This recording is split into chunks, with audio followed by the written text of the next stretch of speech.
Most extreme weather was definitely in Eugene. We rarely do they get any snow, and we had 8 inches of snow on 2 different weekends.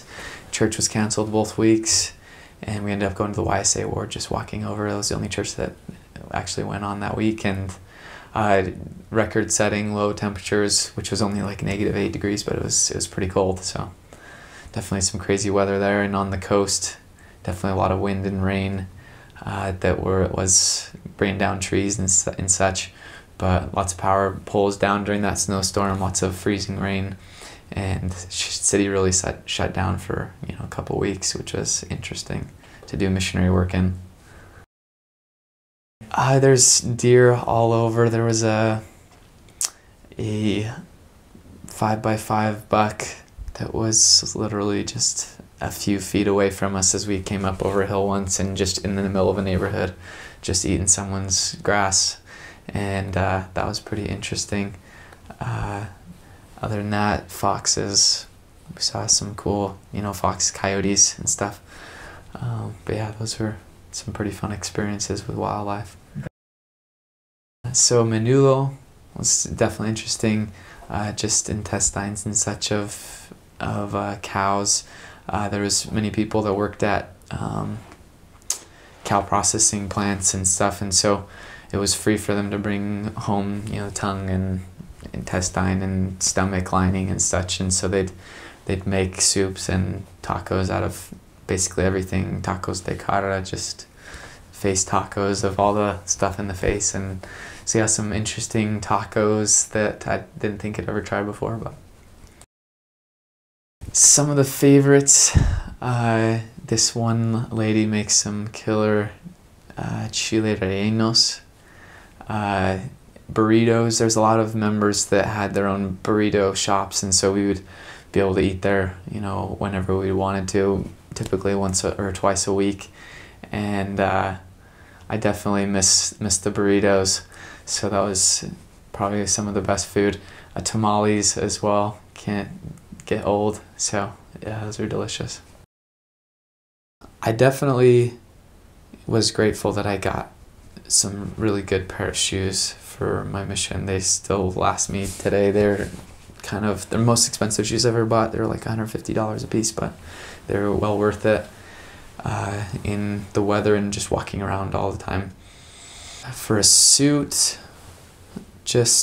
I only had one suit. My mission, I think a lot of elders, bought a lot of new clothes and such. Ross was a favorite place on P-Day to go and just go shopping.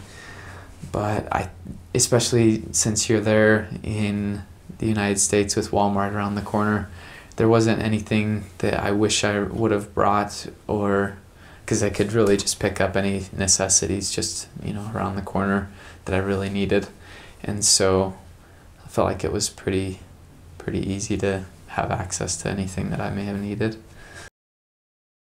So there was a family in Medford that we got a referral from our zone leaders, and so we went to contact this referral, and there was no one home. We weren't planning on tracting or anything, but it was a duplex, and we just decided to knock the door next, just the door right by the second part of the duplex. And the family that we met there was definitely the reason that I felt like I was in that area. We were able to start teaching them, and they just accepted the gospel so quickly. She had actually been in contact with the missionaries 15 years prior and was taking the lessons and stuff, but she never accepted the gospel. And so it was kind of cool to see that experience that she had in the past, and combined with a new opportunity to help her children to be raised in something solid and good for them, that she seized the opportunity, and every single part of the gospel that we taught she just loved. And it was one of those experiences where the husband didn't want to be a part of it at first, and he eventually, over the weeks of us visiting, eventually came closer and closer to the living room and kind of listening in, and finally sat in on the lessons and was baptized shortly after the rest of his family was baptized. And I just remember teaching the two boys that were in that family. And the one boy was about 10 or 11 years old, and he just had the greatest faith. I remember teaching him on the doorstep about Joseph Smith and how he saw the Father and the Son, and he just got this light in his eyes, and he asked us a really neat question. He just asked, well, you know, so if I have enough faith and I pray, then that means I could, you know, potentially see, you know, God the Father and His Son Jesus Christ. And answering that question just in the affirmative, that yes, that's something that, you know, we can work towards, was very faith building to me, to see the faith in this little boy that was very new to the gospel. And he just had some of the most amazing questions, a very deep thinker that made me think deeply about the gospel too. And so I was very grateful for that experience, to be able to meet that family, and hopefully be able to see them in the temple soon is the goal there in Medford. And so that was a very neat spiritual experience, very many prayers answered there. And I remember teaching them about prayer the first time, and giving the two boys the opportunity to pray.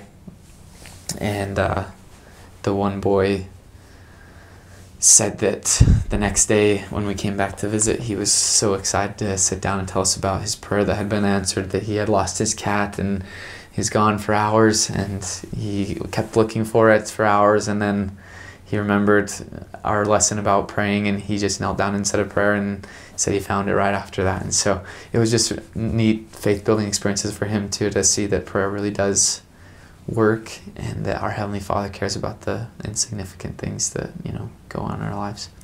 So I guess just one other story. In Eugene, there was a lady that was less active. We made a plan to talk to every member in the ward, no matter who they were, and we had gotten down to just about everyone, that they had either moved out or completely inactive or kind of figured out their situation, except for this one family. And we knocked on their door every morning because they just lived around the corner. And it was not until about 6 months of knocking every day that they finally answered the door one time. And they hadn't been to church in about 4 years, and they let us in, and we were able to start teaching them the lessons, and baptize their little girl that was about 12 years old at the time. And just the lessons that you learn from little experiences like that of persistence and never giving up on anyone. And she's one of my closest friends that I have from my mission there in that area now, and talk to her very, very often. And so it was another very spiritual experience for me. So